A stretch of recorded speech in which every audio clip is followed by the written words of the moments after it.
7월 14일 월요일 복음을 담는 그릇.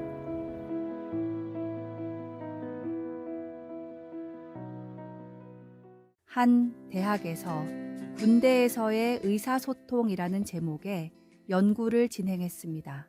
해군을 대상으로 상사가 어떤 식으로 명령을 내릴 때 부하들이 더 잘 따르고 신뢰감을 형성하는지에 대한 연구였습니다. 이 연구는 효과적인 의사소통의 비밀을 찾기 위한 것이었습니다. 부드러운 문장, 딱딱한 문장, 목소리의 높낮이, 어조 등을 다르게 나눠서 심층적으로 연구를 했는데 그 결과 내용보다는 전달 방식이 중요했습니다. 힘들고 직설적인 명령도 부드럽고 낮은 음성으로 내릴 때 부하들은 편하게 받아들였고 군인들이 바라는 휴식이나 외출 같은 명령도 고압적이거나 신경질적으로 내리면 부하들은 불편하게 생각했습니다. 같은 내용이라도 전달하는 방식에 따라 받아들이는 사람의 반응은 완전히 달랐습니다. 어떤 내용이든 목소리를 부드럽게 하고 자세를 편안하게 전달하면 받는 사람은 더 기꺼이 듣고 즉각적으로 실행했습니다. 심리학적으로도 말을 전하는 태도가 정보 전달에 70%나 영향을 미친다고 합니다. 이는 우리의 작은 말과 행동이 얼마나 중요한지를 보여줍니다. 귀한 복음을 담는 우리의 그릇은 어떻습니까? 상대방이 받기 좋은, 편하고 아름다운 그릇입니까? 우리의 작은 말과 행동도 복음을 담는 그릇이라는 사실을 잊지 말고 짧은 대화일지라도 사랑과 배려를 담아 다른 사람이 듣기 좋은 방식으로 전달하십시오. 복음의 진리만큼 중요한 것이 그 진리를 전하는 우리의 자세와 태도입니다.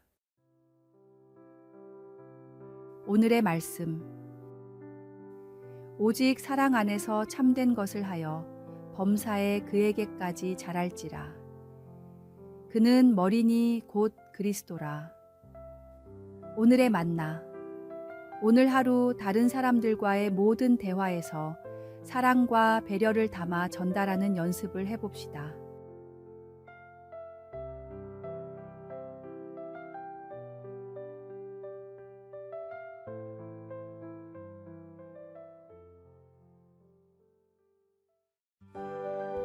(7월 15일) 화요일 동전에 홈이 생긴 이유.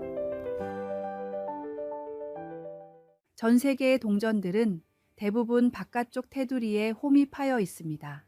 은이나 금으로 화폐를 만들던 시대에 사람들은 미세하게 동전을 갉아서 떼어냈습니다. 이렇게 모인 조각들을 주조해서 비싼 값을 받고 팔았는데 워낙에 동전을 갉아내는 사람이 많아 멀쩡한 동전이 하나도 없을 정도였습니다.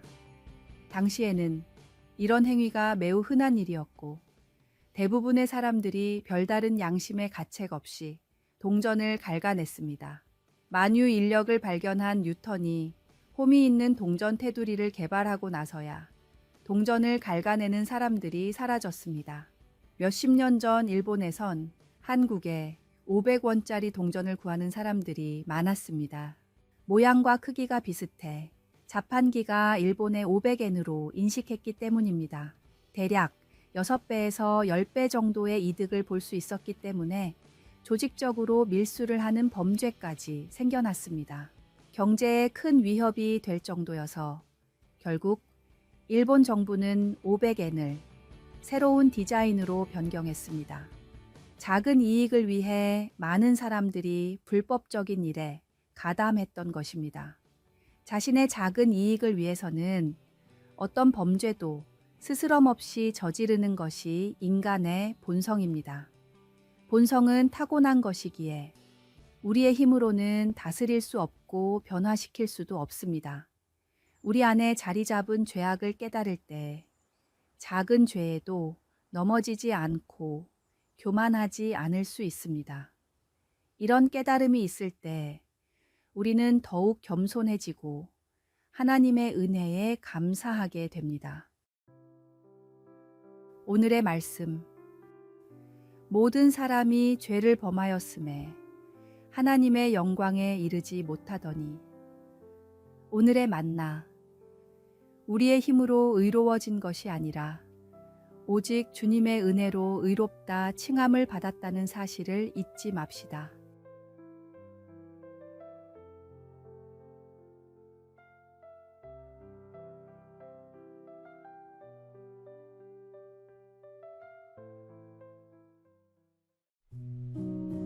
(7월 16일) 수요일.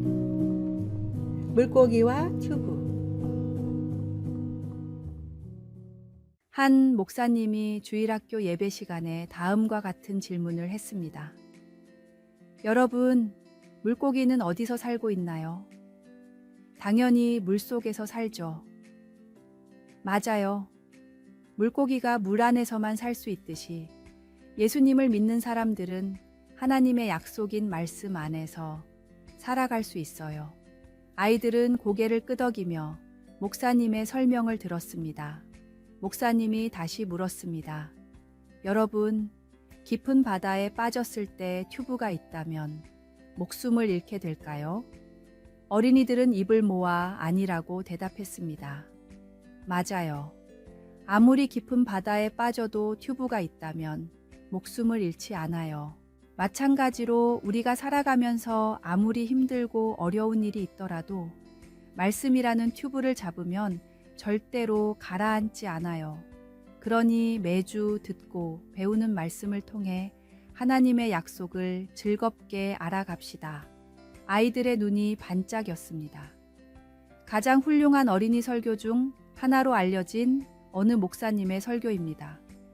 물고기가 물을 떠나서 살 수 없듯이 하나님의 은혜를 떠나서는 한시도 살 수 없는 것이 우리 성도입니다. 말씀은 우리 삶의 생명줄과 같습니다. 힘들고 어려운 상황에서도 하나님의 말씀을 붙잡으면 우리는 결코 넘어지지 않습니다. 오늘의 말씀. 주의 말씀은 내 발의 등이요 내 길의 빛이니이다. 오늘의 만나. 죽음에서 건지시고 고통 가운데 응답하실 주님만을 의지하며 하루하루를 살아가 봅시다.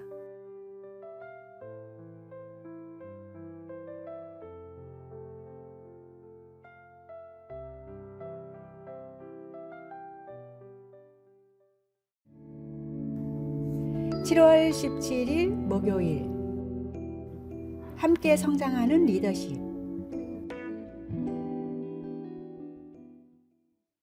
국내의 한 외국계 대기업은 독특한 시스템으로 회사를 운영하고 있습니다. 직원들을 능력에 따라 세 단계로 나눈 뒤 가장 낮은 등급의 직원이 많은 팀은 사원이 아닌 리더의 점수를 깎습니다. 일반적인 평가 방식과는 정반대의 시스템이었습니다. 분기별로 인사고과를 평가하기 때문에 리더들은 저번 평가에서 낮은 등급을 받은 직원들을 특별 관리합니다. 낮은 등급의 직원이 많을수록 자신의 점수가 깎이기 때문입니다. 리더들은 직원의 능력 향상을 위해 자신의 노하우와 필요한 지원을 아끼지 않습니다.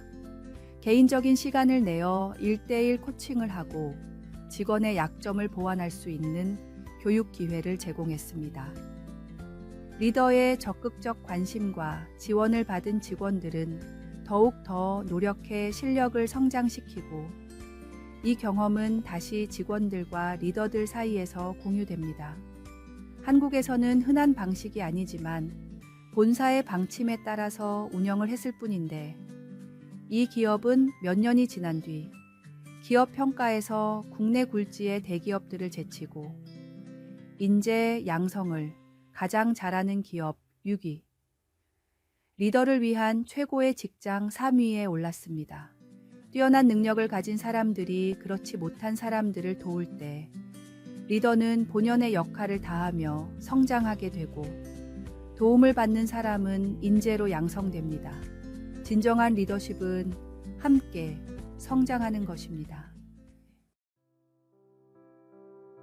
오늘의 말씀. 각각 자기 일을 돌볼 뿐더러 또한 각각 다른 사람들의 일을 돌보아 나의 기쁨을 충만하게 하라. 오늘의 만나. 하나님이 나에게 주신 재능과 축복으로 나보다 못한 환경에 처해 있는 사람을 돕고 지원하는 일에 노력과 관심을 아끼지 맙시다.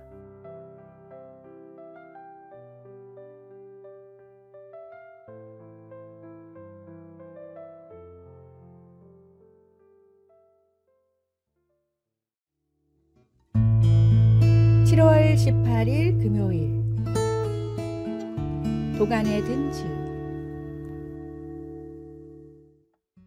한 유명한 철학과 교수에게 제자가 질문했습니다. 교수님, 도간에 든 쥐라는 말이 어떻게 가능할까요? 사람이 일부러 가두지 않는 이상 쥐가 어떻게 멀쩡한 도간에 들어갈 수 있을까요? 제자는 정말 궁금해했습니다. 교수가 대답했습니다. 잘 생각해보게. 독, 안에는 보통 쌀을 담아두지 않는가? 쥐가 처음에 발견한 독은 쌀이 가득 차 있는 독이야. 수북히 쌓여있는 쌀을 본 쥐는 너무 행복했겠지. 그래서 쌀독에 파묻혀 몇 날 며칠이고 쌀을 먹었을 거야. 그렇게 쌀을 다 먹어치우고는 캄캄한 독 안에 갇히게 된 걸세. 그 많던 쌀은 다 없어지고 이제 캄캄한 독에서 죽을 날만 기다리고 있는 것이지. 제자는 고개를 끄덕였습니다. 그렇다면 쌀을 조금만 먹고 만족할 수 있었을까? 나는 아니라고 생각하네. 쥐도 우리도 결국 독 안에 들어있는 쌀에는 눈길도 주지 말고 피해가는 게 독 안에 갇혀 죽지 않는 유일한 방법이라고 생각하네. 교수의 말에는 깊은 지혜가 담겨 있었습니다. 예수님이 주신 소중한 구원을 포기하고 세상이란 독 안의 즐거움을 탐하고 있지는 않습니까? 진정한 기쁨과 생명은 오직 예수님 안에 거함으로 얻을 수 있습니다. 세상의 유혹은 처음에는 달콤하지만 결국 우리를 파멸로 이끌 뿐입니다. 오늘의 말씀. 이 세상도 그 정욕도 지나가되 오직 하나님의 뜻을 행하는 자는 영원히 거하느니라. 오늘의 만나. 세상이란 독 안에 담겨있는 위장된 즐거움을 멀리하고 주님 안에서 참된 만족을 얻어봅시다.